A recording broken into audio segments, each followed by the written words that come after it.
मुख्यमंत्री एकनाथ शिंदे यांच्या नेतृत्वात उपमुख्यमंत्री अजितदादा पवार यांनी राज्य विधिमंडळाच्या पावसाळी अधिवेशनात 28 जून रोजी राज्याचा अर्थसंकल्प सादर केलाय.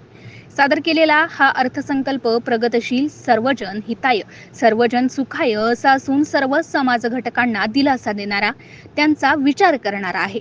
हा निवडणुकीचा नाही तर निर्धाराचा अर्थसंकल्प आहे, अशी प्रतिक्रिया यावेळी राज्याचे उपमुख्यमंत्री देवेंद्र फडणवीस यांनी व्यक्त केली आहे. महाराष्ट्राचा अर्थसंकल्प हा पंतप्रधान नरेंद्र मोदी यांच्या गरीब कल्याणाचा विचार पुढे नेणार आहे. मी अजितदादा पवार यांचे अभिनंदन करतो, असेही यावेळी फडणवीस म्हणाले. महिला, युवा आणि शेतकऱ्यांना समर्पित असा हा अर्थसंकल्प आहे. सातत्यपूर्ण विकासाचा यात निर्धार आहे. मुख्यमंत्री लाडकी बहीण या योजनेच्या माध्यमातून प्रतिमाह 1500 रुपये देण्यात येणार असून यासाठी 46,000 कोटी रुपये खर्च करण्यात येणार आहे. मुख्यमंत्री अन्नपूर्णा योजनेच्या माध्यमातून वर्षाकाठी 3 सिलेंडर मोफत देणार. मुलींना मोफत शिक्षण देण्याची योजना जाहीर करण्यात आली आहे. वारकरी संप्रदाय महामंडळ स्थापन करण्याचा निर्णय घेण्यात आला आहे. मुख्यमंत्री कार्य प्रशिक्षण योजनेच्या माध्यमातून युवकांना 10,000 रुपये विद्यावेतन देण्यात येणार आहे, असे सांगून उपमुख्यमंत्री फडणवीस म्हणाले की मुख्यमंत्री बळीराजा वीज सवलत योजनेच्या माध्यमातून 45 लाख शेतकऱ्यांना वीज माफी दिली जाणार आहे. यासाठी 7,777 कोटी रुपये खर्च करण्यात येतील. सौर ऊर्जा योजनेच्या अंमलबजावणीचा विचार सुद्धा केला आहे.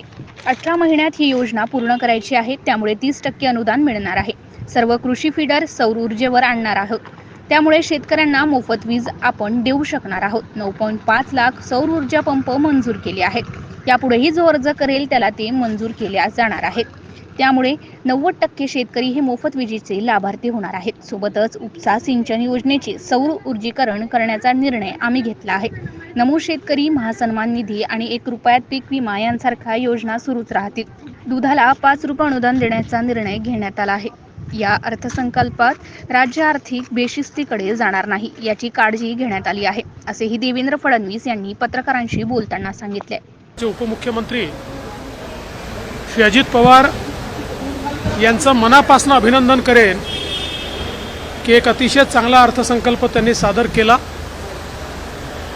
माननीय मुख्यमंत्री एकनाथराव शिंदेजी यांच्या नेतृत्वात आम्ही जो अर्थसंकल्प सादर केलेला आहे हा सर्वजन हिताय, सर्वजन सुखाय अशा प्रकारचा अर्थसंकल्प आहे.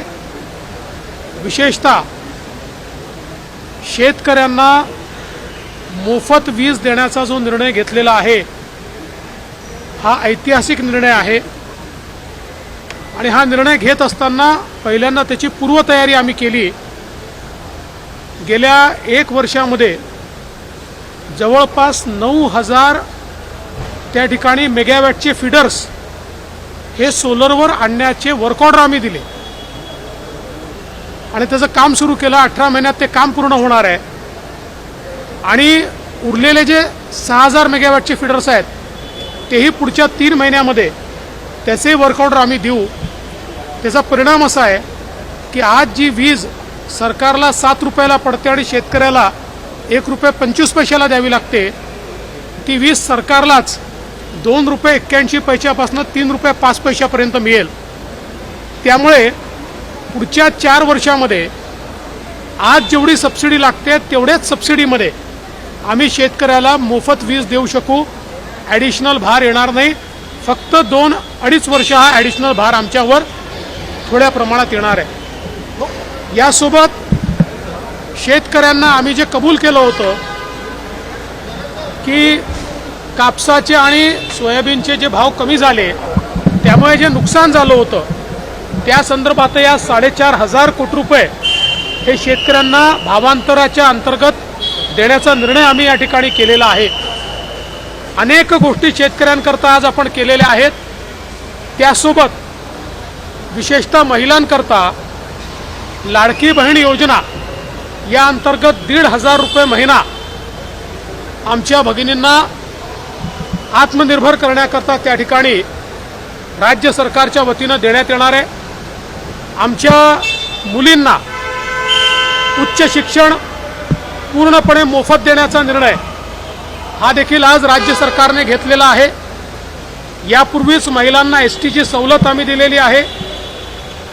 घरी मुलगी जन्माला आली तर 18व्या वर्षी तिला 1 लाख रुपये मिळतील अशी व्यवस्था आपण केलेली आहे. बचत गटाचा जो काही फंड आहे रिव्हॉल्विंग फंड तो वाढवण्याचा निर्णय आपण त्या ठिकाणी घेतलेला आहे.